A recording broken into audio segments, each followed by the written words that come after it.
yang dari pengantarnya workbook ya, dari buku latihan yang kalian sudah kerjakan. Ini ada ringkasannya ya. Kita akan mereview materi dari ringkasan di workbook saja ya, di buku latihannya. Baik, kita mulai dari ya untuk non-depreciable asset ya, berupa tanah yang ditransaksikan oleh parent dan anak perusahaannya. Ya. Yang pertama, ya, ya, parent menggunakan cost method, kemudian jenisnya transaksinya downstream. Ya. Artinya dari parent menjual kepada anaknya. Ya. Atau dalam bahasa Indonesia istilahnya penjualan hulu. Ya. Downstream itu dari parent yang menjual ya, kepada anaknya. Ya. Parent itunya ya. Jadi istilahnya penjualan hulu. Ya. Kemudian ya, jurnal eliminasi ya. Jadi kita di sini bicarakan jurnal eliminasinya. Ya. Jurnal eliminasi itu adalah jurnal yang dibuat ketika kita mau membuat laporan keuangan konsolidasi. Ya. Ada induk, ada perusahaan anak, mau kita gabungkan, ya. Maka ya kita membuat kertas kerja, ya. Kita kertas kerja konsolidasian dan yang isinya adalah laporan keuangan parent, laporan keuangan anaknya, kemudian ada kolom penyesuaian, ya, kolom eliminasi dan penyesuaian, baru kemudian kolom laporan gabungannya. Ya. Jadi ya ini ya adalah yang kita bahas adalah jurnal eliminasinya ataupun penyesuaian di kertas kerja konsolidasian, ya. Bukan ya. Jadi jurnal yang kita bahas ini adalah bukan jurnal yang dibuat di pembukuannya P ataupun di pembukuannya S. Jadi sekali lagi ini adalah jurnal yang muncul di kertas kerja konsolidasi. Dan jurnal-jurnal yang kita bahas ini hanya berpengaruh untuk hanya digunakan dalam rangka membuat laporan konsolidasi tahun itu saja, ya. Tahun ini saja. Ya. Kemudian untuk tahun yang berikutnya, ya jurnal-jurnal ini sudah tidak ada lagi ya, sudah nggak berlaku lagi. Ya. Dianggap sudah nggak ada. Ya.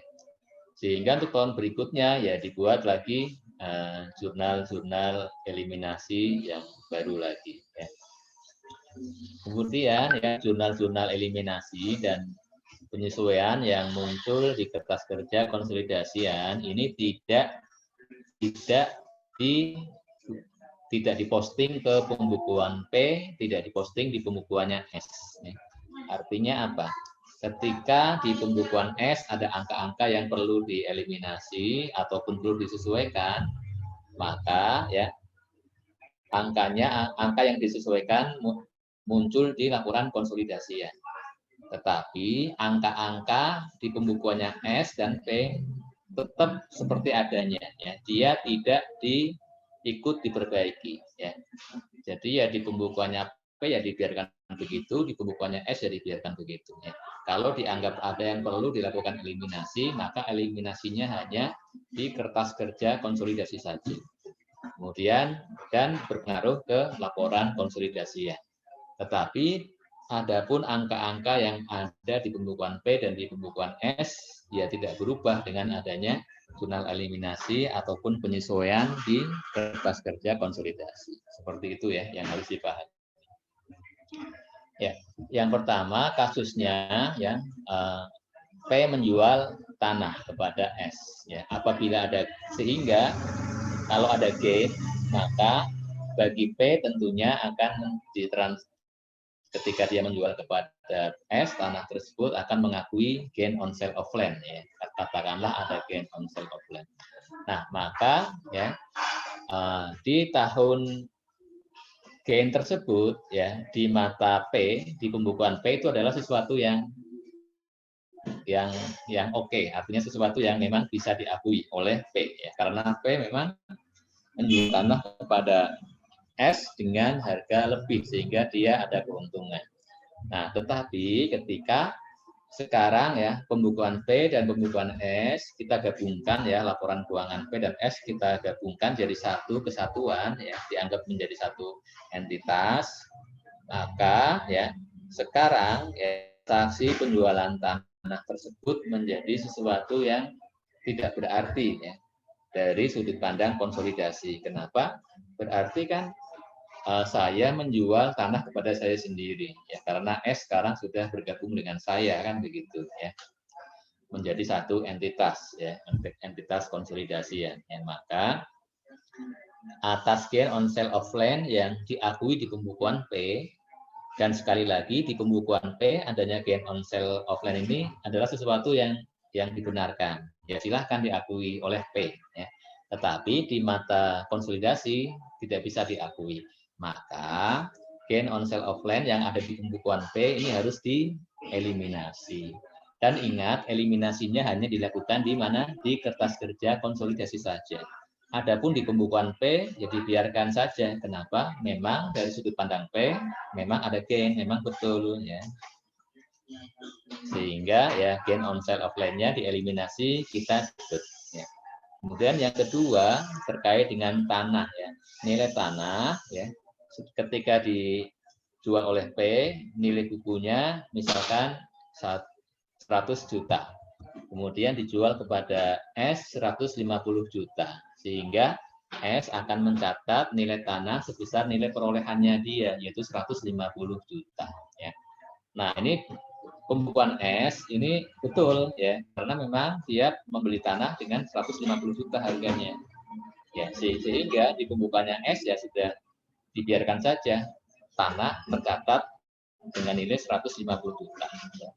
Tetapi dari sudut pandang konsolidasi, nilai tanah ini bukan 150, tetapi nilai yang awalnya, harga perolehan awal yaitu 100 juta. Ya, yaitu harga perolehan ketika P membeli tanah dari pihak luar. Ya. Seperti itu, sehingga ya land juga harus dikurangi. Ya, harus disesuaikan ya, nilainya dikembalikan ke nilai semula, yaitu dengan cara dikredit sebesar gain yang diakui oleh P. Ini adalah eliminasi untuk transaksi penjualan tanah oleh P kepada S. Ya. Sehingga ya, jurnal ini akan mengeliminasi unrealized profit dalam land dan juga menyesuaikan nilai land kepada nilai perolehan yang sebenarnya. Ya. Ini kalau P menjual dengan harga lebih. Ya.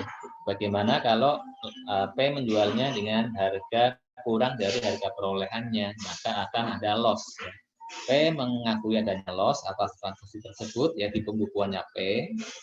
Nah, namun ketika dikonsolidasi maka transaksi ini menjadi batal ya, maka loss-nya di-cancel ya, di kredit. Demikian juga nilai tanah yang tercatat oleh S menjadi lebih kecil dari yang sebenarnya. Ini dikembalikan ke nilai sebenarnya di debit. Ya.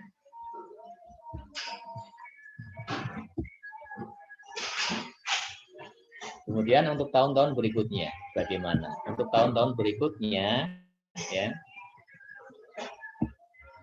unrealized ya gain yang diakui oleh P tahun lalu ya sekarang sudah di closing ke retained earnings-nya P ya.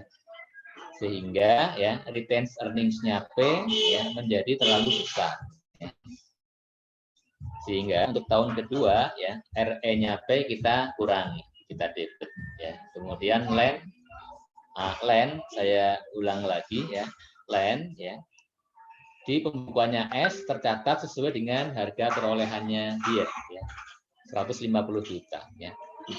Adapun kemarin sudah disesuaikan di laporan konsolidasi, maka itu tidak berpengaruh ke pencatatan di buku S ya. Di pembukuan S land tetap saja tercatat 150 juta. Kenapa? Sekali lagi karena jurnal eliminasi dan jurnal penyesuaian ya untuk membuat konsolidasi tidak diposting ke bukunya S, tidak diposting ke bukunya P ya, sehingga angka-angka di P dan S tidak berubah dengan adanya jurnal eliminasi maupun jurnal penyesuaian di lepas kerja konsolidasi, ya.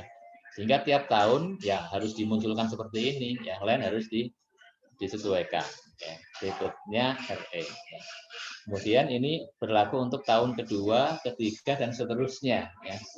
Selama tanah tersebut masih dimiliki oleh S.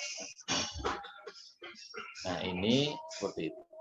Sekarang yang berikutnya, bagaimana kalau kasusnya adalah upstream yang menjual tanah bukan P tapi S. Ya, S menjual tanah kepada induknya. Maka ya untuk tahun pertama ya ketika terjadi penjualan tanah oleh S kepada P ya kita buat jurnal eliminasi yang sama ya dengan yang downstream ya. Tidak ada bedanya. Ini kalau gain ya, atau kalau loss ya yang di bawah. Kemudian untuk tahun-tahun berikutnya. Nah, yang berbeda dengan downstream adalah tahun-tahun berikutnya. Ya, tahun kedua dan seterusnya, jurnal eliminasinya di sini ya. Kalau downstream hanya RE, debit, credit, land. Ya. Nah, kalau upstream dimunculkan NCI beginning. Ya. Kenapa dimuncul NCI beginning? Karena ya kalau yang menjual adalah S, maka yang mengakui gain atas penjualan tanah tersebut adalah S. Ya. Nah, ketika digabungkan, nah, ya, maka gain tersebut menjadi gain yang unrealized, ya, menjadi belum terrealisasi dari sudut pandang konsolidasi. Ya. Nah, sehingga ya net income-nya S harus disesuaikan, ya. Karena di dalam net income-nya S itu sudah termasuk di dalamnya adalah gain dari penjualan tanah kepada P. Ya, sehingga gain transaksi S menjual kepada P mendapatkan gain yang sifatnya adalah unrealized gain. Ini masuk ke S. Sehingga net income-nya S harus disesuaikan. Ya. Gain atas tanah yang belum direalisasi harus dikeluarkan. Ya. Dan ya net income-nya S itu bagian akan diberikan kepada siapa? Ya net income-nya S itu kan menjadi haknya P dan menjadi haknya NCI. Menjadi haknya P sebesar harga persentase kepemilikan P, sisanya menjadi haknya NCI. Ya. Sehingga kalau transaksinya adalah upstream, maka selalu di sini ya dia berpengaruh kepada net income S, dan net income S ini adalah akan diberikan kepada P dan juga NCI. Ya. Berbeda dengan yang downstream, ya ketika yang menjual adalah P, menjual tanah kepada S, maka ya yang mengakui adanya adanya gain atas penjualan tanah adalah P, ya adalah P, sehingga penyesuaian ketika dikonsolidasikan, ya gain tersebut menjadi unrealized, maka yang disesuaikan adalah P sendiri, ya net income-nya P sendiri. Sedangkan ya kalau transaksinya downstream, ya net income-nya S tidak terpengaruh dengan adanya gain atas tanah tersebut, ya kan yang menjual adalah P, ya, sehingga net income-nya S ya tidak terpengaruh. Nah, ketika sebaliknya yang menjual adalah S kepada P, maka menjadi net income-nya S terpengaruh, sehingga net income-nya S harus disesuaikan, dan net income-nya S itu kan dialokasikan kepada P dan NCI. Ya. Kemudian, nah selanjutnya, ya, ketika tanah yang dibeli ya tersebut ya dijual lagi ke pihak luar, ya. Kalau dijual ke pihak luar, maka ya akan dilakukan ya pengakuan laba yang dulunya ditangguhkan. Ya. Jadi ya ketika tanah dijual ke pihak luar, maka pada tahun itulah boleh mengakui gain on sale of land, ya. Sehingga ya gain on sale of land dimunculkan di kredit, ya kemudian debitnya RE, tetap RE, ya kalau cost method, ya. Kemudian kalau upstream, maka selain RE juga muncul NCI begini, ya kreditnya gain on sale of land. Itu kalau metode cost, ya, metode biaya. Bagaimana kalau P menggunakan metode equity, ya? Kalau P menggunakan metode equity, maka ya pada prinsipnya sama, ya, jurnalnya. Yang berbeda hanya retained earnings diganti dengan akun investment in S, ya, itu saja. Ya. Yang lainnya tidak berubah, ya. Tahun pertama tidak berubah, ya. Tahun kedua hanya mengganti RM menjadi investment in S. Ya. Ketika metodenya equity juga begitu, ya, hanya mengganti RE menjadi investment in S. Yang lainnya tidak berubah. Ya. Itu kalau yang ditransaksikan adalah tanah, ya. Bagaimana kalau yang ditransaksikan adalah depreciable plant asset, ya, yang aset yang ada depresiasinya, ya. Ini sebenarnya pada prinsip sama dengan yang tanah, ya.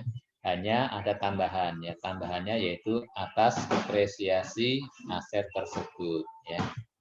Kita lihat ketika menggunakan cost method, kemudian penjualannya downstream, ya.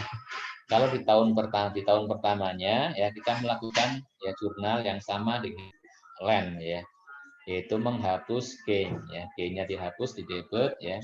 Kemudian asetnya, ya, mesin dikurangi nilainya, ya. Itu yang pertama sama dengan yang land, ya. Hanya saja, ya, ada tambahan. Tambahannya yaitu apa? Yaitu pengakuan atas depresiasi expense, ya. Jadi, ya, ketika P menjual mesin kepada S, maka sekarang mesin dimiliki oleh S, ya, maka mesin dicatat di pembukuan S, ya. Dan S akan melakukan penyusutan atas mesin tersebut sesuai dengan harga perolehannya dibagi dengan sisa masa manfaatnya. Nah, apabila, ya, P ketika menjual mesin kepada S terdapat gain, ya, artinya apa? Artinya harga jual kepada P lebih tinggi, kan, ya. Maka, ya, S akan mencatat depresiasi menjadi terlalu tinggi, ya, di mata konsolidasian, ya.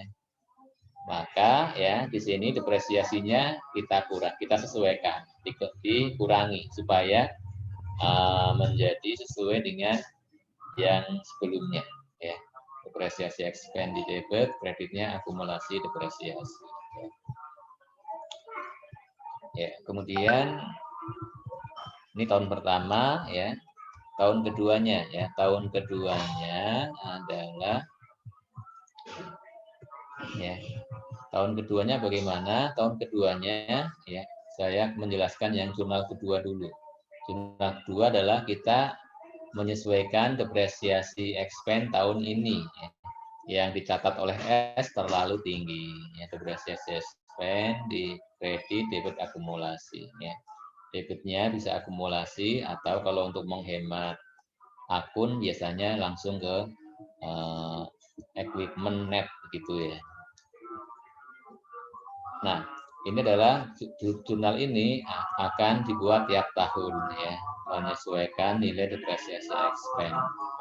Nah, jurnal yang pertamanya, jurnal yang satunya lagi adalah untuk menyesuaikan nilai aset tersebut, ya, yang tercatat di S terlalu tinggi sehingga di kredit, ya. Kemudian debitnya sebagai land, yaitu beginning RE. Beginning RE hanya saja di sini beginning RE-nya, ya, jumlahnya tidak sama dengan yang total gain-nya, ya. Kenapa? Ya, karena sebagian, ya, sudah, ya, terrealisasi, ya. Jadi, ya, beginning RE ini kan, ya, untuk menyesuaikan retained earnings-nya P yang terlalu besar, ya. Dan untuk penyusutan, ya, untuk yang penjualan aset, ya, kepada P, dari P kepada S, ya,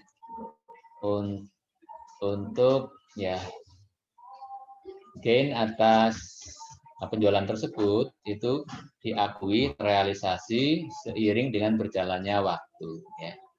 Kalau penjualan tanah, P menjual tanah kepada S, maka kapan P boleh kapan unrealized gain-nya menjadi terrealisasi itu apabila tanahnya dijual pihak luar. Ya. Kalau untuk mesin, ya, maka kapan ya unrealized gain penjualan mesin dari P ke S diakui? Pertama, kalau S menjual mesin pihak luar, maka langsung diakui semuanya unrealized gain-nya. Atau ya, kalau tidak dijual ke pihak luar, maka ya unrealized gain atas penjualan peralatan itu menjadi terrealisasi seiring dengan berjalannya waktu. Ya. Misalnya unrealized gain 5 juta, sisa manfaatnya 5 tahun, maka tiap tahun kita mengakui yang terrealisasi G-nya adalah 1 juta. Ya. Nah, kalau di jurnal yang pertama ini, ya pengakuan atas realized gain-nya ini dimunculkan di ini ya, angka dicerminkan di angka penyesuaian beginning RE yang jumlahnya lebih kecil dari gain yang totalnya. Misalnya di sini 5 juta, maka di sini 4 juta. 1 jutanya apa? 1 jutanya untuk menyesuaikan akumulasi depresiasi tahun lalu. Jadi akumulasi depresiasi yang pertama ini adalah untuk menyesuaikan akumulasi depresiasi tahun-tahun yang lalu. Kalau yang di jurnal yang kedua, akumulasi depresiasinya ini adalah untuk menyesuaikan akumulasi depresiasi tahun ini, ya, tahun terjadi dilakukan konsolidasi. Ya. Ya, sehingga ya nilai beginning RE dan akumulasi depresiasi nanti akan berubah tiap tahun. Ya. Ini tahun kedua, ya berarti akumulasinya untuk setahun yang lalu. Kalau di tahun ketiga, maka akumulasinya untuk 2 tahun yang lalu. Maka beginning RE-nya menjadi berkurang lagi. Ya. Artinya ya, yang belum terrealisasi berkurang lagi.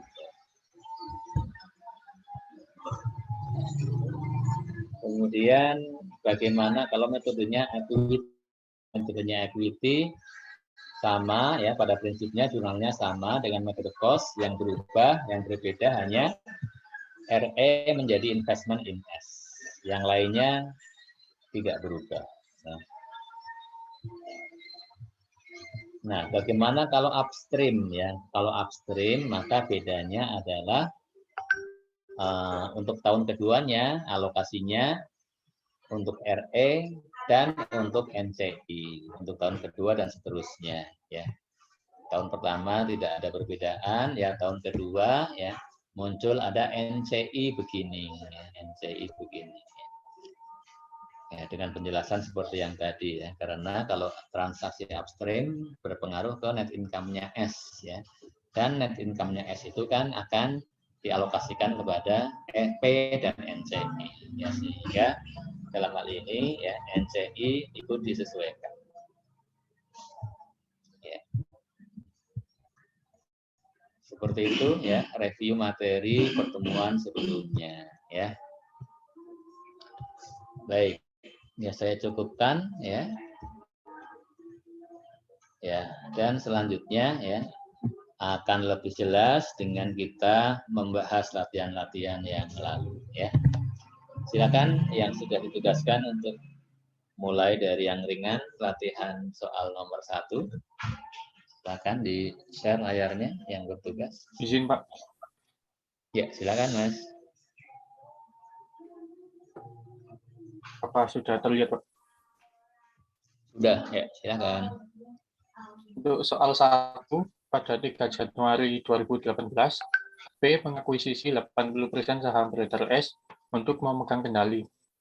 Pada 1 Agustus 2018, P menjual tanah ke S dengan harga 120 juta. Tanah tersebut diperoleh P 5 tahun lalu dengan harga 80 juta.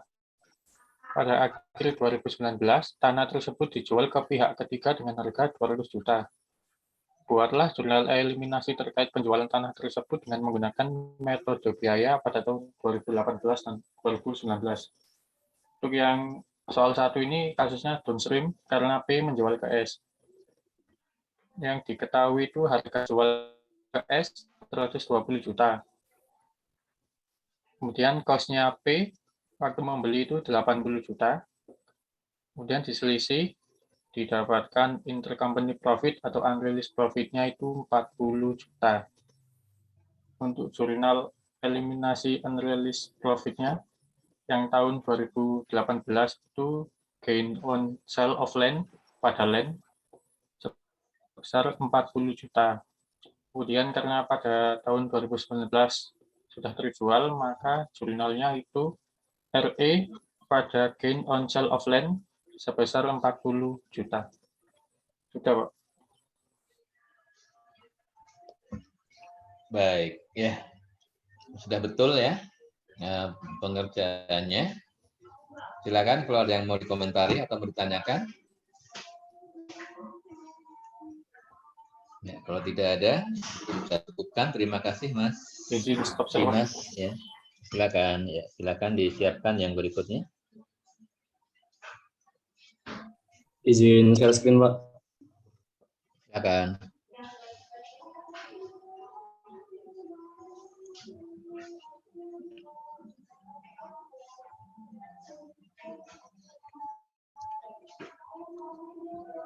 Nah, jadi di sini soalnya upstream Pak dengan metode ekuitas. Pada 3 Januari 2018, P mengakuisisi 60% saham beredar S. Dan pada 1 Juli 2018, S menjual tanah ke P dengan harga 230 juta. Tanah tersebut diperoleh S dengan harga 200 juta. Dan pada akhir 2019, tanah tersebut dijual ke pihak ketiga dengan harga 280 juta. Di sini ada keterangan bahwa ada terdapat net income dari S pada tahun 2018 dan 2019 masing-masing sebesar 100 juta dan 150 juta.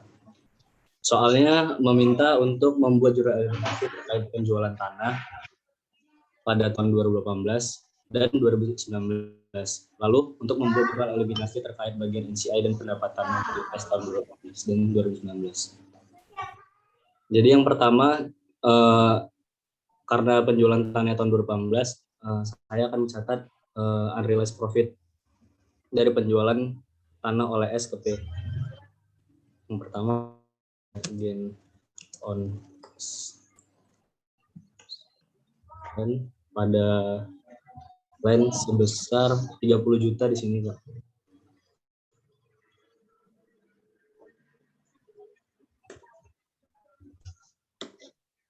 Lalu mencatat bagian NCI. Untuk NCI tahun 2018 ini berasal dari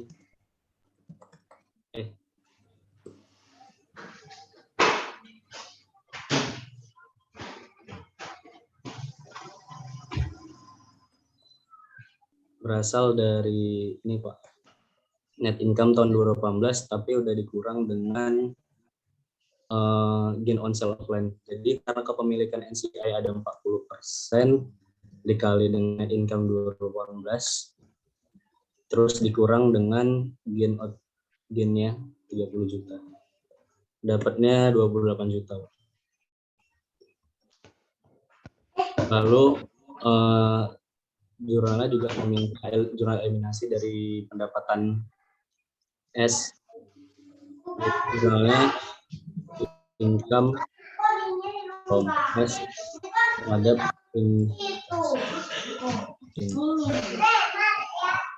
sebesar profit kepemilikan P. Jadi ada 60% dikali S tahun 2018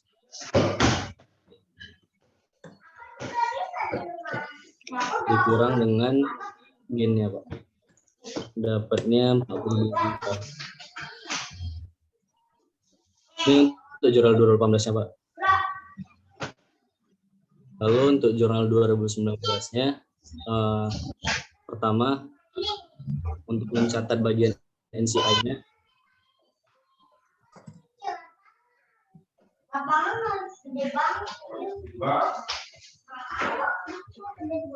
sebesar kepemilikan NCI 40% dikali dengan 2000 net income of 2019. Di sini nggak dikurang lagi karena setahun setelah pendapatannya, dapatnya 60 juta. Lalu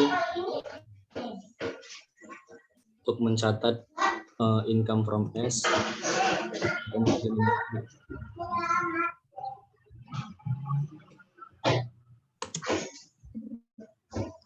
sebesar porsi kepemilikan P dikali net income 2018.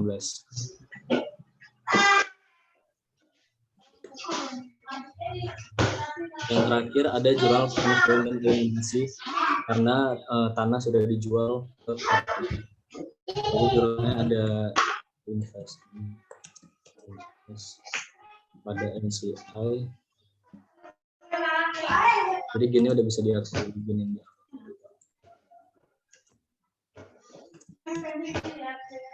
Sebesar ini tadi ada 30 juta dan untuk ininya porsi kepemilikan P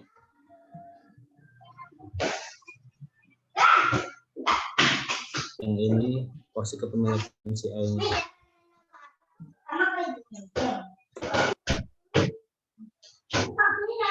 Ya, Pak. Baik, ya. Ya, seperti ini sudah betul ya. Sudah betul.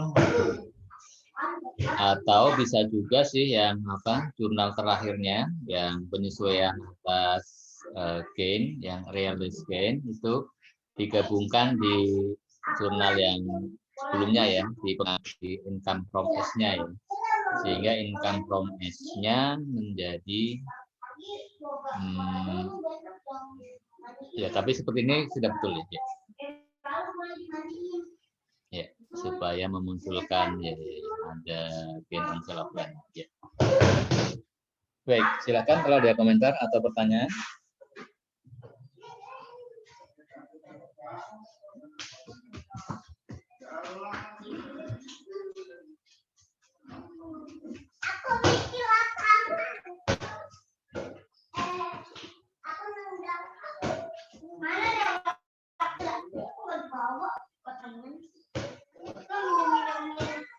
Baik, ya. Kalau tidak ada, kita cukupkan. Terima kasih, Mas. Izin stop sharing, Pak. Yuk, silakan. Ya, terima kasih, Mas Adrian. Ya. Berikutnya, silakan. Izin share screen, Pak. Nomor 3 ya, Mas Albert. Ya. Apakah sudah terlihat? Sudah. Ya. Oke. Ini soal kasus 3. Soalnya P telah melakukan akuisisi pada S pada 1 Januari 2017 seharga $400.000 untuk mengambil alih 80% kepemilikan. Pada saat akuisisi, nilai ekuitas S adalah $400.000 yang terdiri dari saham biasa $300.000 dan saldo laba sebesar $100.000. Nilai wajar beberapa aset yang teridentifikasi pada saat akuisisi adalah bangunan yang under value sebesar $50.000 dan masih mempunyai masa manfaat 10 tahun tanpa nilai sisa, dan sisanya dialokasikan ke goodwill. Ketahui pada saat akuisisi saldo laba P sebesar $200.000 dan net income-nya atau separated income pada 2017 adalah $200.000, dividennya $100.000, dan dividen S tahun 2017 adalah $50.000. Lalu ada informasi tambahan. Pertama, dalam penjualan P, terdapat penjualan kepada S sebesar $100.000 dengan margin yang diambil oleh P sebesar 25% dari harga jual, dan sampai dengan akhir tahun hanya 40% yang terjual ke pihak ketiga. Lalu poin kedua, sisa persediaan tahun 2017 pada S yang dibeli dari P senilai $75.000 dengan harga pokoknya $60.000. telah selesai dijual sepanjang tahun 2018. Poin ketiga, P menjual sebilang tanah kepada S pada pertengahan tahun 2018 dengan harga $120.000 dan book value-nya $110.000. Poin keempat, peralatan yang dibeli P dari S pada 1 Oktober 2017 dengan harga $125.000 dan book value-nya $100.000 masih digunakan dan berjalan normal. Dan masa manfaatnya 5 tahun. Oke, untuk pertama, kita mencari excess value-nya, yaitu dari nilai akuisisinya diketahui di soal 400.000, lalu kepemilikannya diketahui 80%, lalu mendapatkan implied value, yaitu dengan membagi nilai akuisisi dibagi dengan persentase kepemilikan, dapat 500.000. Lalu book value ekuitas S tadi diketahui di soal 400.000 dan mendapatkan hasil excess value yaitu sebesar $100.000. Hasil dari implied value dikurang dengan book value. Lalu mencari return earning beginning 2018. Caranya itu dari beginning return earning 2017 beginning, lalu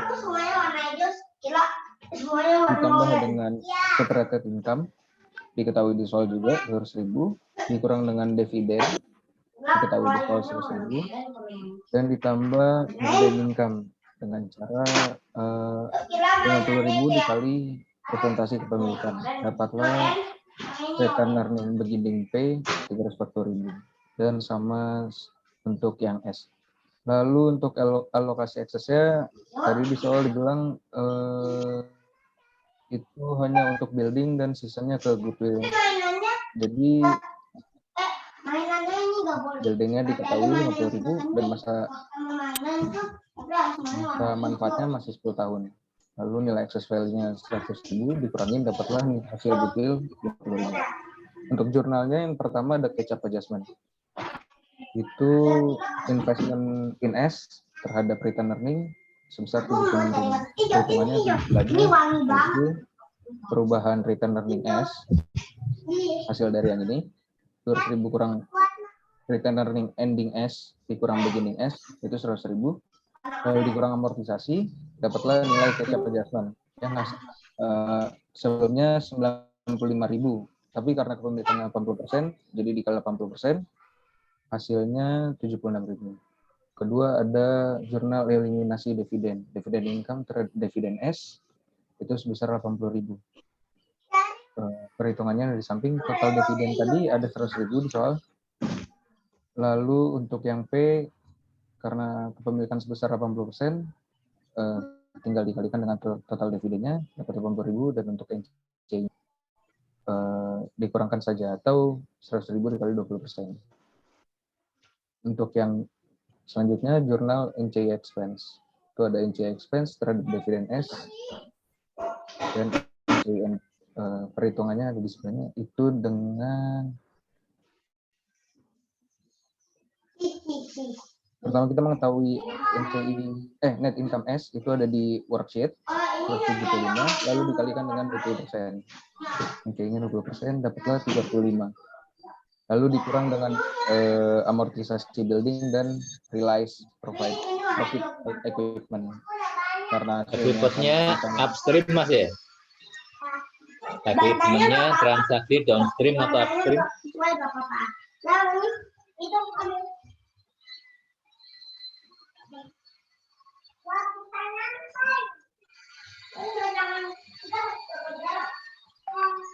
Upstream ya. Yang menjual siapa?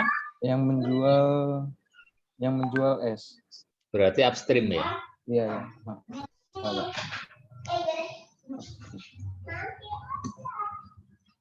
Oke, karena sama-sama sebesar amortisasi buildingnya 1.000 minus 1.000 lalu realize profitnya 1.000 jadi anggap 0 dari income-nya 35.000. Dividennya bisa diambil dari perhitungan NC tadi, lalu NC endingnya tinggal dikurang 35 kurang 20.000. Lalu selanjutnya jurnal eliminasi beginning NCI dan investment. Itu common stock diketahui common stock, return earning dan unamortized excess terhadap investment in S dan NC beginning. Untuk common stock diketahui di worksheet.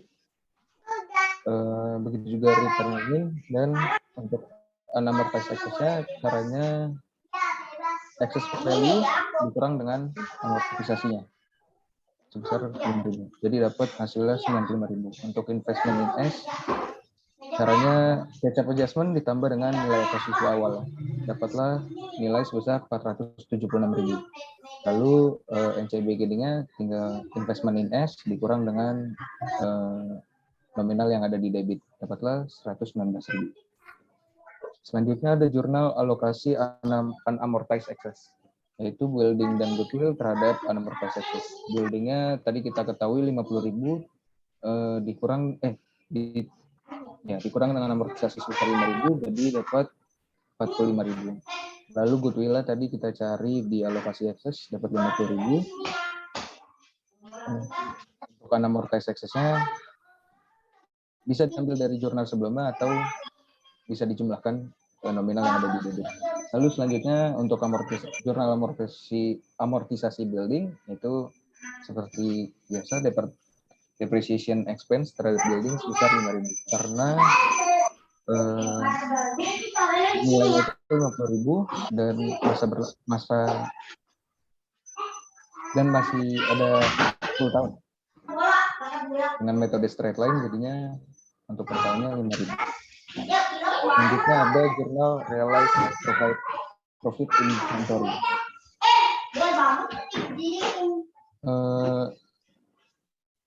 Perhitungannya di sini itu dari soal yang 75.000 yang poin B. 75.000 dikurang 60.000. Dapatlah untuk realized profitnya 15.000. Jurnalnya return earning terhadap COGS. Selanjutnya ada jurnal eliminasi transaksi inventory. Jurnalnya sales terhadap cost of goods sold. Nominalnya sebesar 100.000.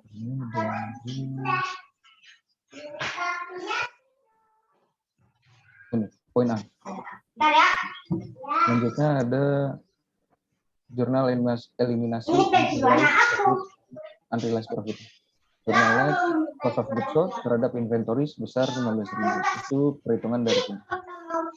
Itu 100.000 dikali 25% kali 60%. Karena di sini dia dibilang margin yang diambil 25% dan sampai akhir tahun hanya terjual 40%, berarti sisanya 60%. Dapatlah hasil 15.000. Selanjutnya jurnal eliminasi unrealized plan. Ada di poin yang C, yaitu tinggal 120, cost-nya dikurangin dengan book value-nya. Dapatlah hasil 10.000. Jurnalnya gain on sale land terhadap land. Selanjutnya jurnal eliminasi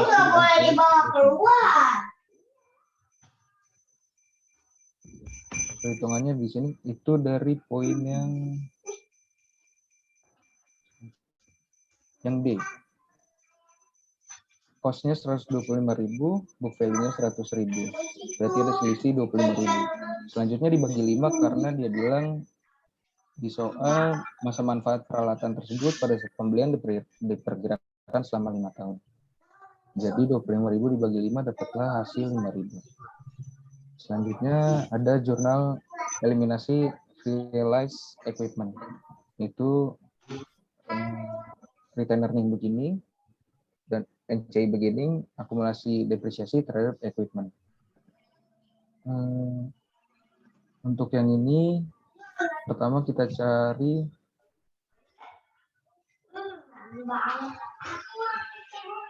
akumulasi depresiasinya, yaitu dari hasil selisihnya, selisih peralatan itu dikalikan dengan 3/12 karena dia dibeli pada Oktober, lalu dikalikan dengan 1/5 atau dibagi 5 karena masa manfaatnya 5 tahun, dapat hasil 1.250. Lalu untuk return earning begininya, equipment dikurang akumulasi, lalu dikali dengan presentasi kepemilikan 80%, dapatlah 90. Untuk NCI begininya tinggal dikurang equipment, dikurang return earning, dan akumulasi depresiasi.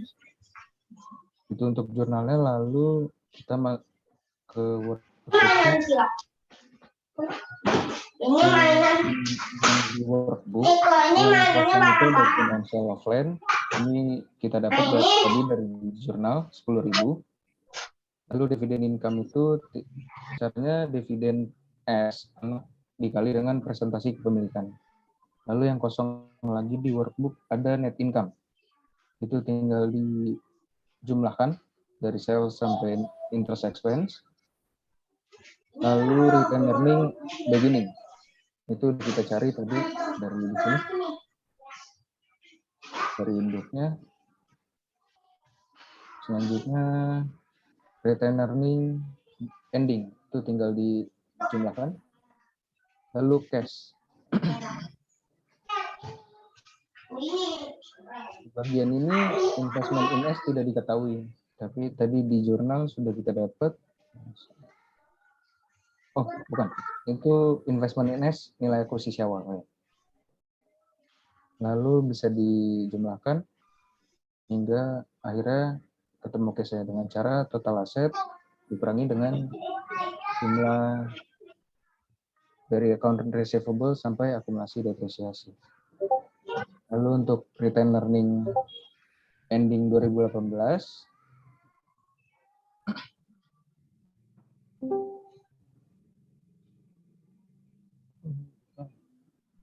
itu sama dengan yang di atas, Pak. Lalu bisa dijumlahkan. Untuk bagian worksheet yang eliminasi bisa diinput dari jurnal-jurnal yang sudah kita buat tadi. Lalu tinggal dijumlahkan ke kanan untuk mendapatkan consolidate statement. Dan dapat hasilnya 7973453. Sekian, Pak. Baik, ya terima kasih Mas Albert. Ya.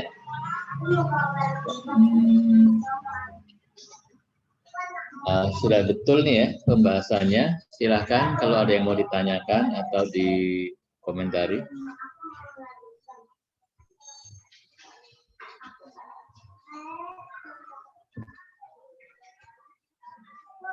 Ya, penjelasannya tadi juga sudah sangat bagus ya, sudah sangat clear ya. Oke. Mungkin sebentar Mas, ini ada di apa yang unamortized expense unamortized excess itu masih diperlihatkan Mas angkanya. Ya, unamortized excess adalah ya excess yang belum diamortisasikan ya pengertiannya ya. Excess itu ya kan dari jumlah semulanya yaitu ketika terjadi akuisisi ya. Jumlah total awalnya berapa ya. Kemudian yang dimunculkan di sini adalah ya berapa saldo awal tahun ini ya. Sekarang kan awal tahun berarti kan sekarang kan kita membuat konsolidasi tahun kedua kan ya. Di tahun kedua ya berarti kalau di tahun pertama artinya tahun terjadinya akuisisi berarti unamortized excess-nya sebesar total excess-nya 100.000 kan begitu. Itu kalau di tahun pertama, di tahun terjadinya akuisisi.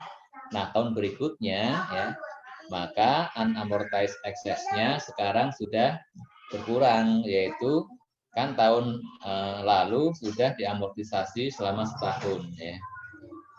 Berarti yang diamortisasi tadi kan tanah ya yang building ya 50.000 dibagi 10 ya tiap tahunnya berkurang 5.000.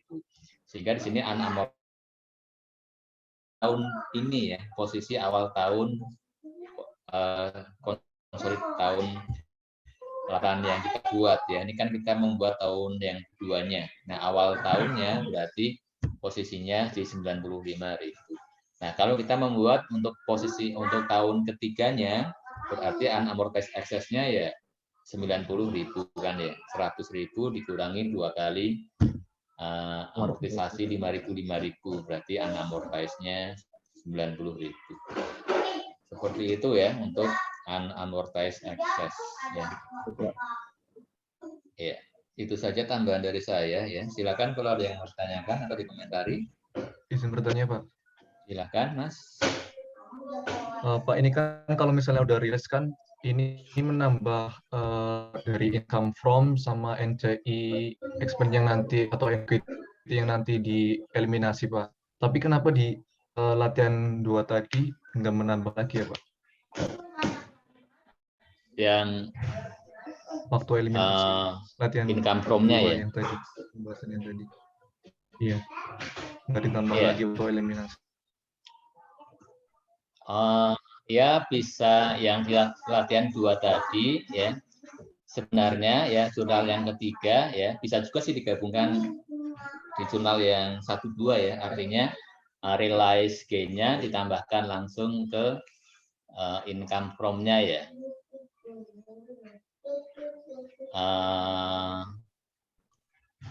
Iya. Ya bisa ditambahkan langsung ya.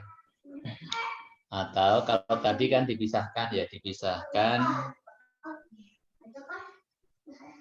Bentar, kalau sudah dipisahkan income from-nya ditambah lagi apa enggak ya? Sebentar ya. Ya, coba kita buka lagi yang latihan 2 tadi masih apa? Latihan nomor 2 ya.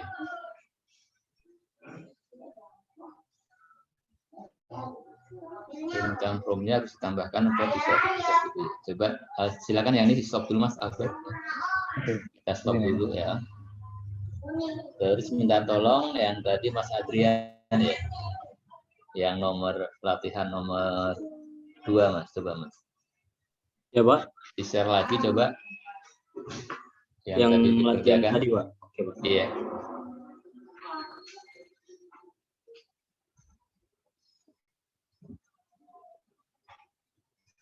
Sebentar Pak, tadi file udah saya tutup.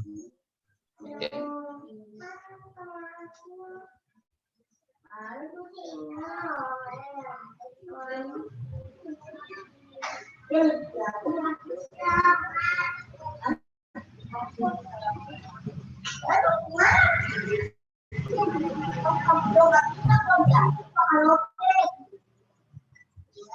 Sudah Pak.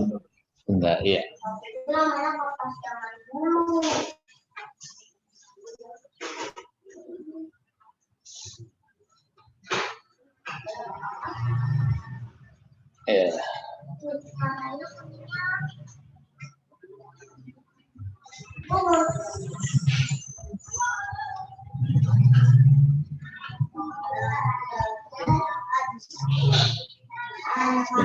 Sebentar. Kalau yang di soal nomor 3, yang realisasinya, yang apa tadi ya? Sebentar, kita lihat dulu. Sebentar.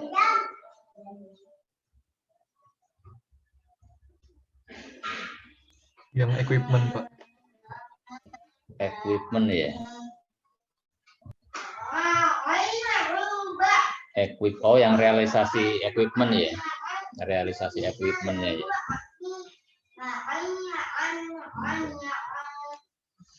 Kalau yang ini untuk menghitung income from S ya. Income from S-nya tadi coba formulanya gimana tadi Mas? Income from-nya dari kepemilikan S-nya Pak, kepemilikan P terhadap S, terus dikali net income-nya Pak. Net income yang tahun 2018, untuk yang 2018 dan 2019 itu. Cuma kalau yang 2018 dikurang sama gain-nya dulu Pak. Net income. Kalau yang 2018 kan dikurangi yang unrealized profit ya. Kalau yang 19 mestinya ditambah ya. Oh, di sini saya nggak ditambah. Coba Mas, kalau ditambah Mas. Ya. Kalau tambah sama unrealized. Iya. Berarti NCI-nya juga ya Pak? Iya. Jadi seperti ini Pak. Iya. Iya, mungkin itu tadi ya, yang tadi terlewat ya. Ya. Jadi untuk income from S tahun 2018 ya, income-nya si S disesuaikan dengan unrealized profit. Ya.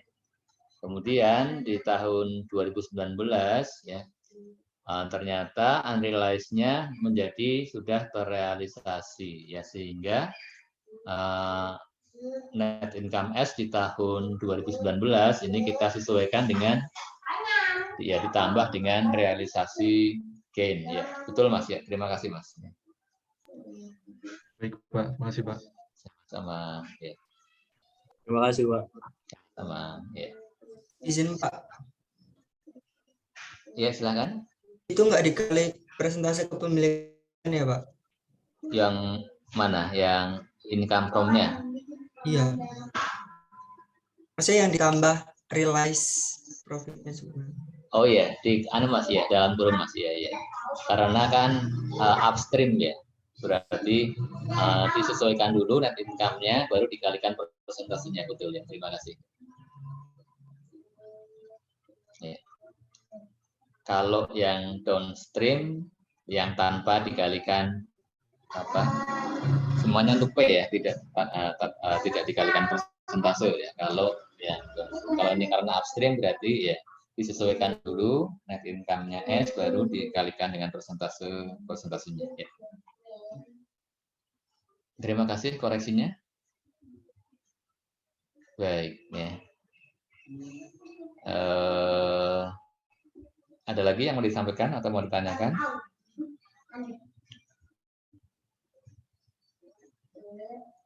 Kalau tidak ada, kita lanjut. Lanjut nomor 4, ya, silakan. Iya, izin Pak.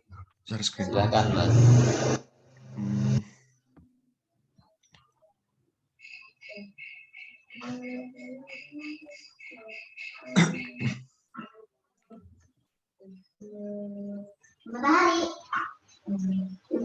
Ya, ini di soal 4. Langsung aja Pak, ya. Silakan. Ya, soal 4. P telah melakukan akuisisi pada S pada 1 Januari 2017 seharga 400.000. Di sini masuklah jadi nilai akuisisi sebesar 400.000. Lalu dia mengambil alih 80% kepemilikan, maka mendapatkan persentase kepemilikan 80%. Nah, lalu untuk mencari nilai implied value itu sendiri, dari hasil 400.000 dibagi 80% atau 500.000. Lanjut pada soal, pada saat akuisisi, nilai ekuitas S adalah 400.000. Nah, yang terdiri dari saham biasa 300.000 dan saldo laba besar 100.000. Maka ketemulah nilai excess value-nya 100.000. Nah, lanjut lagi. Nilai wajar beberapa aset yang teridentifikasi pada saat akuisisi adalah building under value sebesar 50.000 dan masih mempunyai masa pemanfaatan selama 10 tahun tanpa nilai sisa, dan sisanya dialokasikan ke goodwill. Tanpa ada nilai sisa berarti sisanya dialokasikan ke goodwill.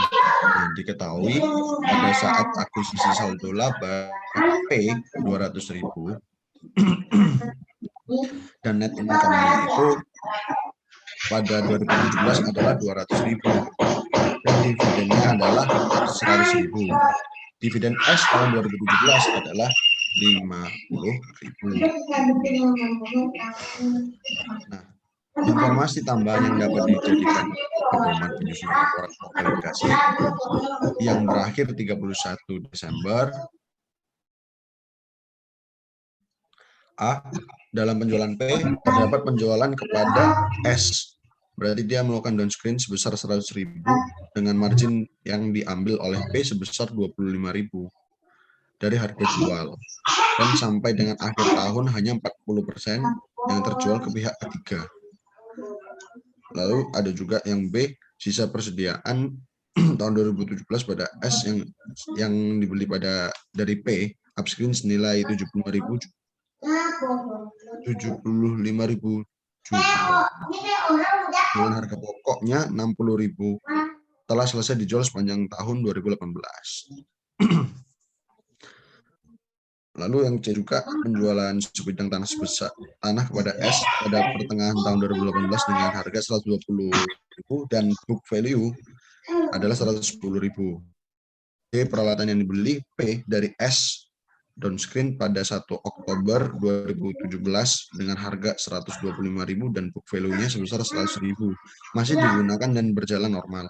Masa manfaat peralatan tersebut pada saat pembelian diperkirakan selama 5 tahun. Dari informasi di atas, Anda diminta melengkapi worksheet 4 terlampir menggunakan metode ekuitas serta perhitungan juga. Nah, setelah tadi diketahui juga building, setelah dijumlahkan itu nanti sisanya ketemu pada masuk ke goodwill, lalu tinggal dijumlahkan totalnya ketemulah 100.000. Di sini tidak memiliki keterangan di goodwill karena memang tidak jelas di sini. Nah, langsung lanjut kepada yang return earning beginning-nya. Nah, itu tadi udah diketahui yang di sini return earning beginning-nya itu sebesar 200.000. Lalu masuk ke common stock sebesar 300.000 hasil dari dijumlahkan. Nah, lalu ketemulah juga unamortized excess-nya itu sebesar 95.000 terhadap investasi in S, investment in S, dan NCI beginning sebesar 119.000.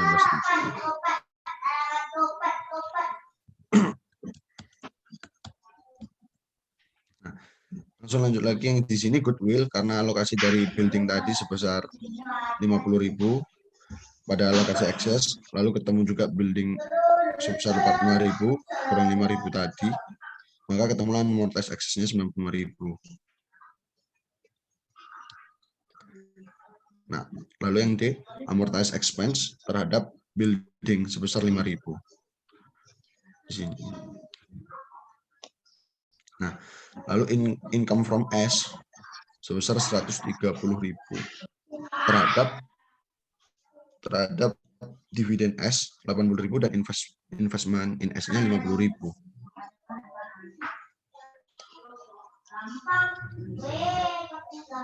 Lalu penjualannya sebesar 100.000 terhadap COGS juga. Lalu jurnalnya lagi lanjut COGS terhadap inventory karena habis ada penjualan sebesar 15.000. Lalu gain on sale of land-nya sebesar 10.000 terhadap land jualan tanah. Lalu di sini ada investment in S juga sebesar 19.000. Net income NCI beginningnya sebesar 4.750.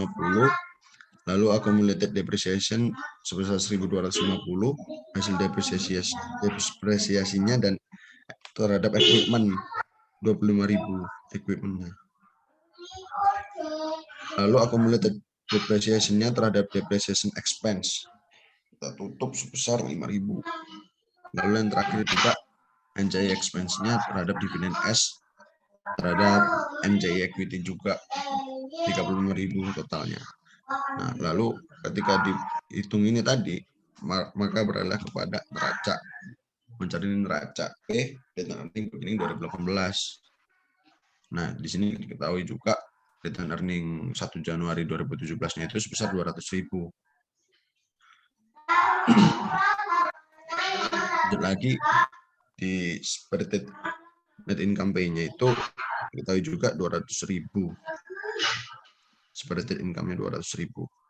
Nah, lalu ada dividen P, dividennya itu sebesar 100.000. Nah, lalu income from S. Income from S ini itu hasil dari penjumlahan 0,8% atau 80% tadi dari hasil persentase kepemilikan dikali kepada 150.000 dikurangi amortisasi 2017-nya sebesar 5.000, lalu dikurangi lagi terhadap amortisasinya 5.000 lagi, baru dikurangi mana? Oleh equipment, ditambah equipment sebesar 25.000, baru dia dikalikan sebesar 100. Berapa lupa saja saya, Pak. Pokoknya langsung lagi dikurang sebesar 15.000. Ketemu hasilnya 116. Lalu dijumlahkan ketemulah return earning-nya 1 Januari 2018 sebesar 416.000. masuk ke kertas kerja konsolidasinya itu ini juga sudah ada worksheet-nya. Nah, worksheet-nya itu sudah ada yang angkanya udah diketahui seperti sales, terus ada COGS juga angkanya sudah diketahui, terus ada operating expense sama depreciation expense-nya udah diketahui. Lalu return earning pada 1 Januarinya juga udah diketahui yang di S-nya. Lalu dividen itu sudah diketahui dua-duanya. Lalu juga terhadap account receivable diketahui dua-duanya, interest receivable-nya diketahui yang stratanya. Lalu yang inventory interest receivable-nya itu yang terada tadi. Yang inventory itu diketahui dua-duanya.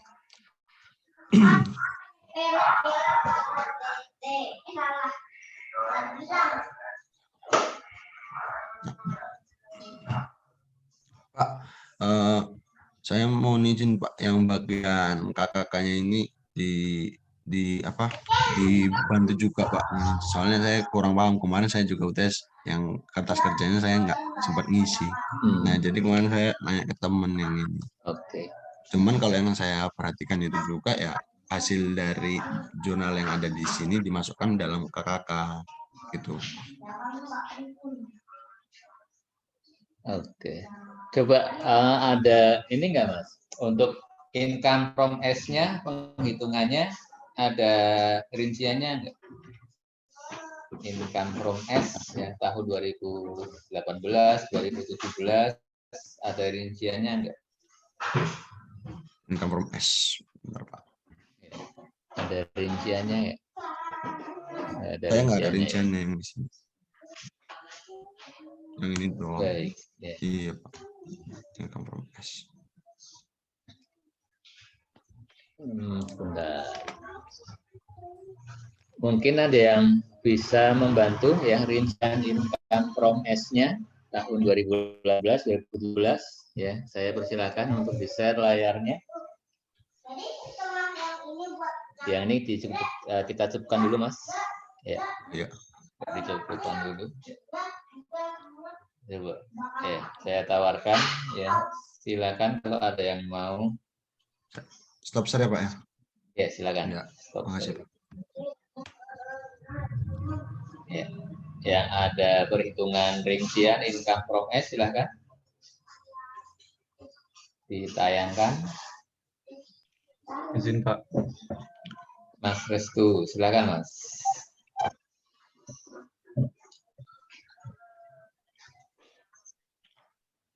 Sudah terlihat waktu Pak? Sudah, ya. Jadi ini perhitungan income from S di tahun 2017. Pertama ada net income. Ini diperoleh dari ini itu sudah diketahui RE awal 2018. Kemudian NP1 juga sudah diketahui, dividennya juga ada, sehingga kita dapat memperoleh perhitungan income dengan cara seperti ini. Hasilnya 150.000. Kemudian kita bagi sesuai proporsi kepemilikan, sehingga 120 untuk income from dan NCI expense-nya 30.000.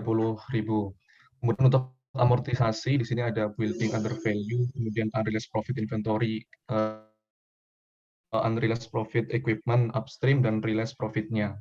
Masing-masing angkanya ini berhubung downstream, maka semuanya itu masuk ke income from, sehingga NCI expense itu tidak menurun. Untuk yang upstream itu baik income from maupun NCI expense mendapat bagian sesuai proporsi kepemilikan. Sehingga untuk di tahun 2017 kita mendapatkan total income from S sebesar 82.000 dan NCI expense-nya yaitu 24.250.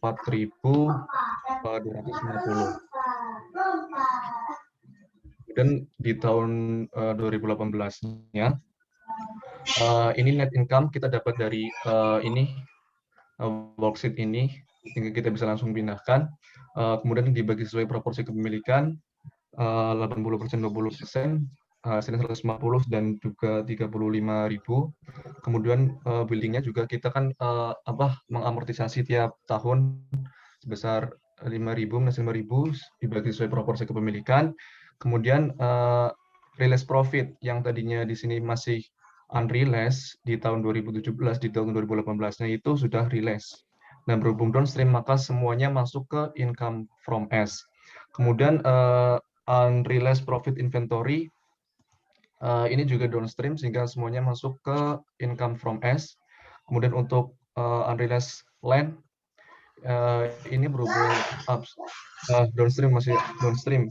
Ini semuanya juga masuk ke income from S, dan realized profit equipment upstream, sehingga bisa kita bagi sesuai proporsi kepemilikan. Income from S mendapat bagian, juga NCI expense juga mendapat bagian, sehingga total income from S dan NCI expense di tahun 2018 itu 130 untuk income from dan 35.000 untuk NCI expense. Itu Pak. Baik ya, terima kasih Mas ya Restu Aziz ya. Jadi seperti ini ya, menghitung ya income from S, NCI ya. Nah, ini sangat jelas ya di sini ya.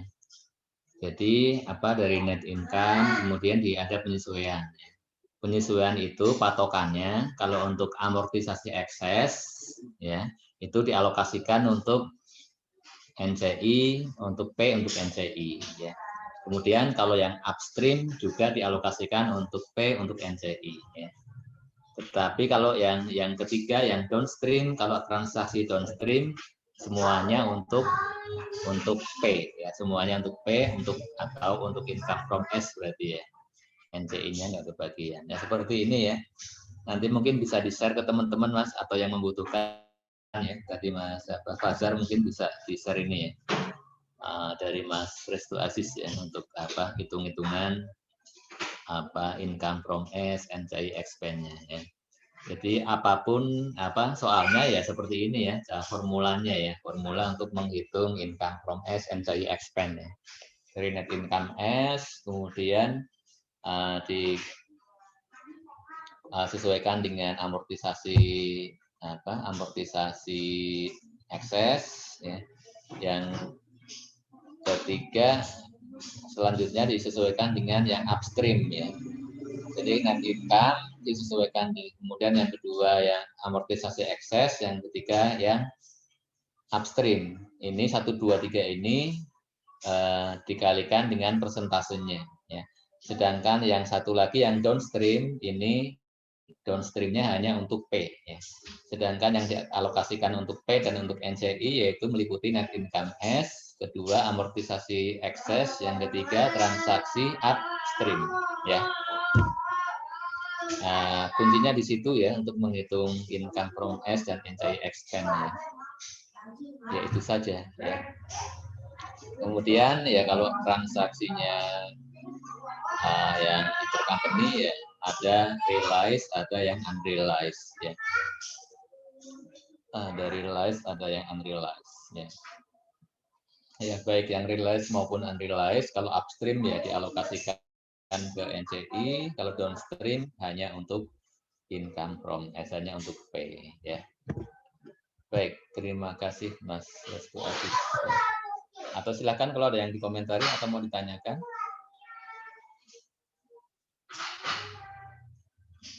Terkait dengan soal nomor 4 ya.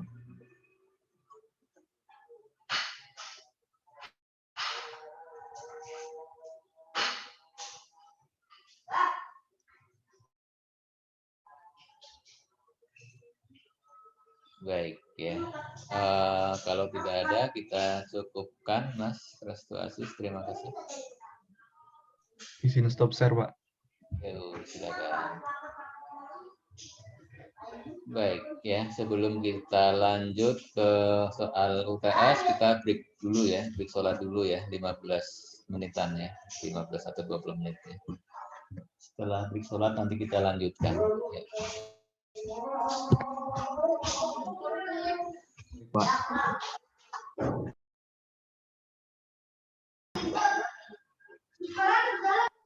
Izin share screen Pak.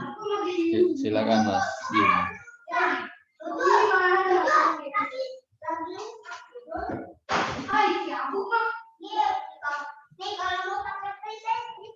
Apakah sudah terlihat? Sudah, Mas, silakan. Di sini saya akan mempresentasikan hasil kerja saya tentang soal UAS nomor 1. Nah, ini soalnya tentang transaksi aset tetap antara ibu dan anak. PT Prima memiliki 70% saham beredar PT Rasa pada tahun 2018. Akuisisi tersebut memunculkan selisih nilai yang diidentifikasi sebagai paten yang belum tercatat di buku PT Rasa. Paten tersebut dinilai 50 juta yang diestimasi bermanfaat 10 tahun. Ekuitas PT Rasa terdiri dari modal saham 200 juta dan saldo laba 100 juta. Nah, di sini saya mencatat bahwa untuk mencari investment cost-nya, di sini diketahui tentang excess value-nya berupa paten sebesar 50 juta. Dan di sini ada capital stock, modal saham, dan juga saldo laba, retained earnings sebesar 200 juta dan 100 juta. Nah, dari sini kan ketemu ini ditambah menjadi implied value-nya sebesar 350 juta. Ini 100%-nya. Dan di sini PT Prima memiliki 70% saham beredar PT Rasa. Berarti kalau 70%-nya dari sini 350 juta ini dikali dengan 70%. Lalu ketemu investment cost-nya. Berikut ini transaksi antara PT Prima dan PT Rasa sejak akuisisi. Tahun 2019, PT Prima menjual barang dagang ke PT Rasa senilai 500 juta. PT Prima menetapkan margin laba sebesar 20% dari harga jual. Pada akhir 2019, 25% dari barang dagang yang dibeli PT Prima masih menjadi bagian persediaan akhir PT Rasa. Tahun 2020, tepatnya tanggal 18 Februari, PT Prima membeli tanah dan bangunan dari PT Rasa. Harga beli ditetapkan secara lamsam sebesar 700 juta. Perbandingan nilai wajar tanah dan bangunan adalah 4:3 dari catatan pembukuan PT Rasa. Harga perolehan tanah adalah 250 juta dan bangunan 600 juta. Hingga tanggal transaksi dengan PT Prima, akumulasi penyusutan bangunan tercatat 240 juta. PT Prima mengestimasi bangunan tersebut masih dapat digunakan selama 8 tahun. Bangunan disudutkan dengan metode garis lurus. Untuk catatan penjualan tanah dan bangunannya di sini. Tadi untuk cost-nya sendiri itu kan belum diketahui cost-nya. Jadi cost-nya itu dari transaksi di atas tadi. Untuk alokasi bangunannya kan tadi perbandingannya 4:3. Nah, untuk fair value-nya sendiri adalah 700 juta. Untuk alokasi tanahnya itu 4/7 dikali dengan fair value-nya. Dan alokasi bangunannya itu 3/7 dikali dengan fair value-nya. Untuk mencari cost-nya, di sini kan tadi ada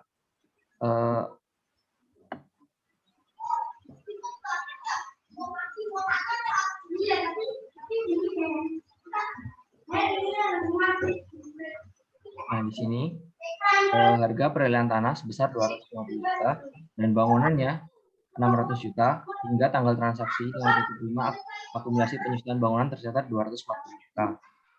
Nah, dari sini kita bisa tahu cost-nya. Nah, ada 600 juta dikurangi dengan 240 juta tadi. Ditambah dengan hasil catatan tadi, tanahnya sebesar 250 juta. Nah, dari sini untuk totalnya sendiri masuk profit 90 juta. Untuk tanah 150 juta. Dan untuk bangunannya itu loss sebesar 60 juta.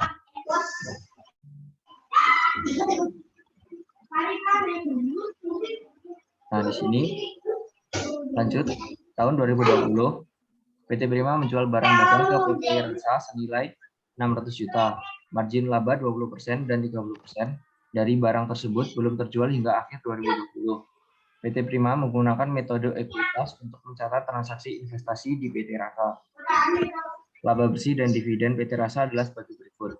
Laba bersih tahun 2018 sebesar 200 juta, tahun 2019 sebesar 240 juta, tahun 2020 sebesar 300 juta.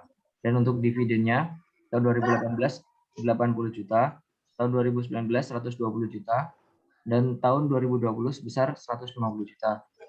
Berdasarkan informasi di atas, saudara diminta berapa pendapatan investasi income from PT Rasa yang diakui PT Prima selama tahun 2018, 2019, dan 2020.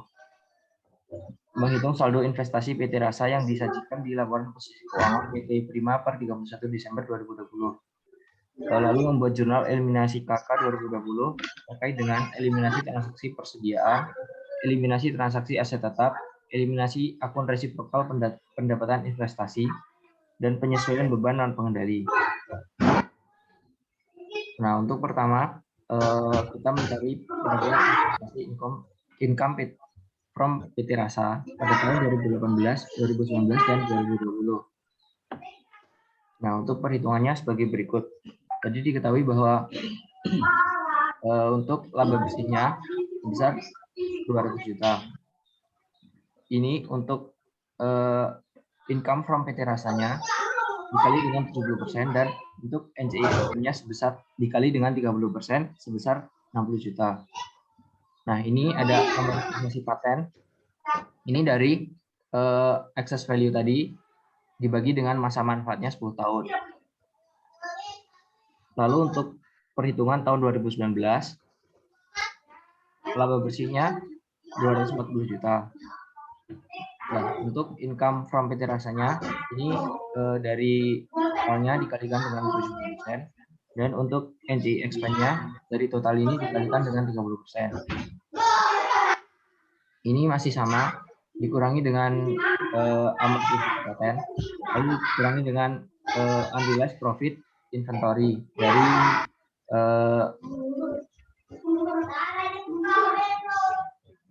negatif 25% dikali dengan 20% dikali dengan 500 juta. Lalu hasilnya sebesar 210 juta. Nah, untuk perhitungan tahun 2020, laba bersihnya sebesar 300 juta. Untuk income from PT Rasanya dikali masih sama seperti tadi, dikali dengan 70%, dan untuk NCI expense-nya dikali dengan 30%. Untuk amortisasi patennya juga masih sama. Nah, di sini ada realized profit inventory.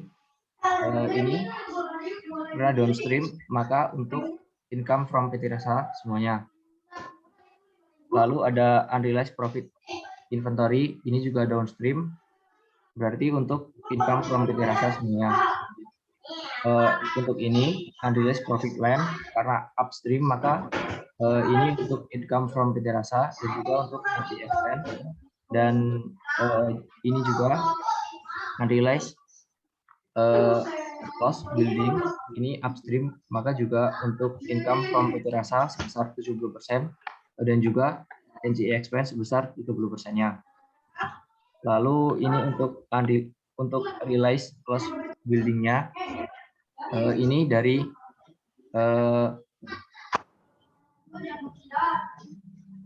sini 60 juta dibagi dengan 8 dikali dengan 17. Ini juga untuk income from PT Rasa sebesar 70%-nya, dan juga NCI expense sebesar 30%-nya. Nah, ini totalnya sebesar 180 juta 750 ribu. Untuk saldo investment PT Rasa per 31 Desember 2020. Ini dari perhitungan kita di atas tadi, kita jumlahkan. Ada investment in PT Rasa 1 Januari 2018. Ini dari sini, dari investment cost-nya. Lalu ada income from PT Rasa pada tahun 2018. Ini dari sini, dari perhitungan tahun 2018. Lalu ada dividen tahun 2018. Nah, dividennya ini dari soal sebesar 80 juta dikali dengan persentase tadi 70%. Nah, ini totalnya investment in PT Rasa pada 31 Desember sebesar 325.500.000. Nah, ini untuk perhitungan 2019-nya dari perhitungan tadi pada tahun 2019 dan juga dikurangi dengan dividennya. Dividen pada tahun 2019. Nah, dividennya tahun 2019 itu 120 juta dikalikan dengan 70% dari persentase kepemilikan tadi. Lalu dikurangi untuk totalnya investasi PT Rasa di PT Rasa pada tanggal 31 Desember 2019 itu 381 juta. Untuk yang tahun 2020 ini juga berasal dari perhitungan kita tadi, dikurangi dengan dividen pada tahun 2020 dikali dengan 70%. Ini hasilnya dari totalnya itu pada 31 Desember 2020 904.125.000. Nah, untuk yang ketiga kita mencari jurnal eliminasi. Yang pertama jurnal eliminasi transaksi persediaan. Ini untuk realized profit dari 2019. Jurnalnya investment in PT Rasa pada JOGS. Ini dari ini perhitungan kita tadi. Untuk transaksi penjualan tahun 2020, jurnalnya sales pada JOGS besar 600 juta. Lalu ada realized profit inventory downstream tahun 2020, jurnalnya JOGS pada inventory sebesar 36 juta. Ini dari perhitungan kita unrealized profit inventory downstream tadi. Yang kedua ada eliminasi transaksi aset tetap. Ini jurnalnya gain on sale of land karena tadi kita dapat gain. Ini dari perhitungannya dari sini perhitungan kita tadi. Lalu untuk jurnalnya yang building unrealized loss building sebesar 60 juta. Lalu ada realized loss building. Ini jurnalnya depreciation expense pada accumulated depreciation building. Ini juga dari perhitungan kita tadi yang di atas.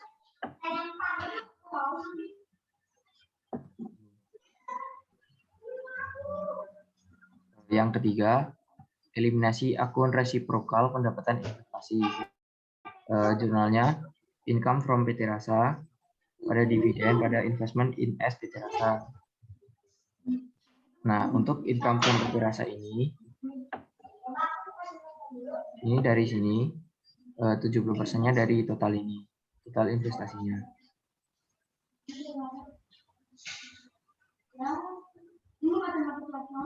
Untuk dividennya juga sebesar 70% dikali dengan 150 juta. Untuk penyesuaian NCI expense, jurnalnya NCI expense pada dividen S pada NCI equity. NCI expense-nya ini dari perhitungan kita tahun 2020 didapat 59.625.000.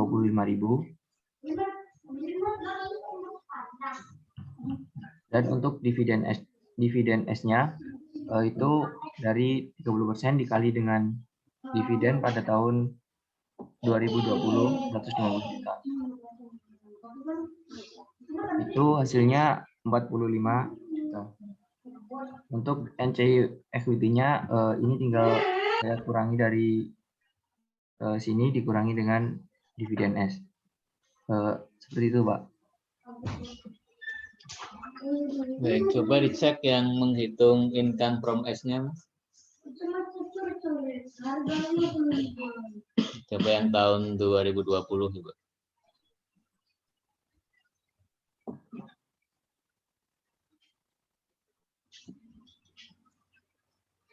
Oke, dari net income 300 dikurangi 5.000.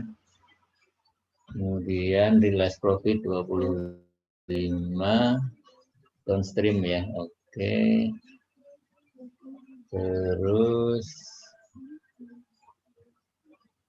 unrealized profit 36 downstream ya. Terus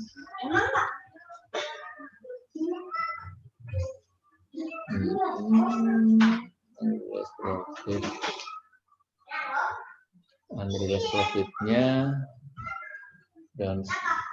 downstream ya. Oke, ya udah betul sih ya. Baik ya. Silakan yang mau ada pertanyaan atau komentar, silakan.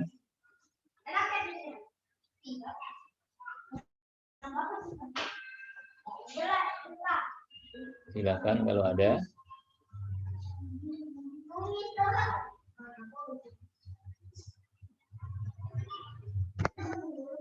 Tidak ada. Kalau tidak ada, baik, terima kasih Mas. Baik Pak, izin stop share. Silakan. Baik, ya demikian ya untuk transaksi intercompany terkait dengan aset tetap ya. Baik ya, dan selanjutnya kita mau kuis ya. Kuisnya ringan saja, pakai kuisis ya.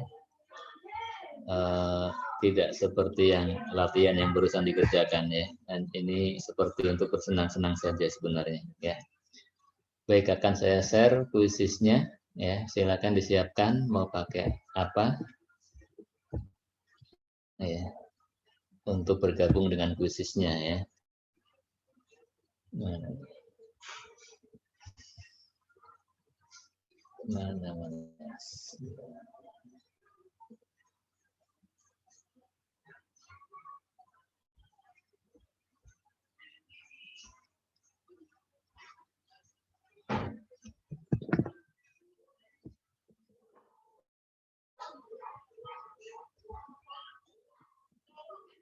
Ya, agak ngehang nih sebentar.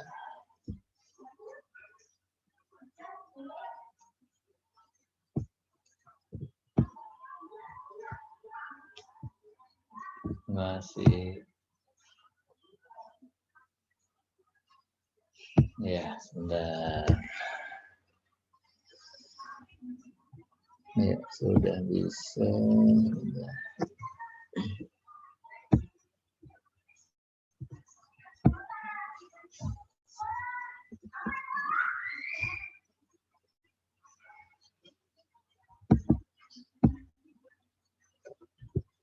Ini masih belum mau dibuka sebentar. Masih belum bisa.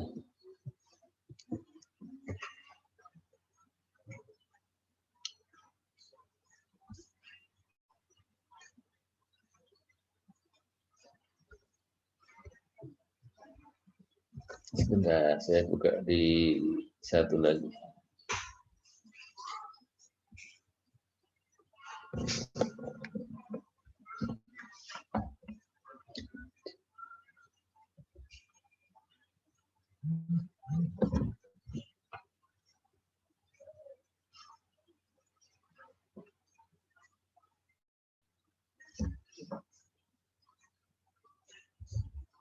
Coba saya matikan video dulu mungkin. Nggak bisa buka ini.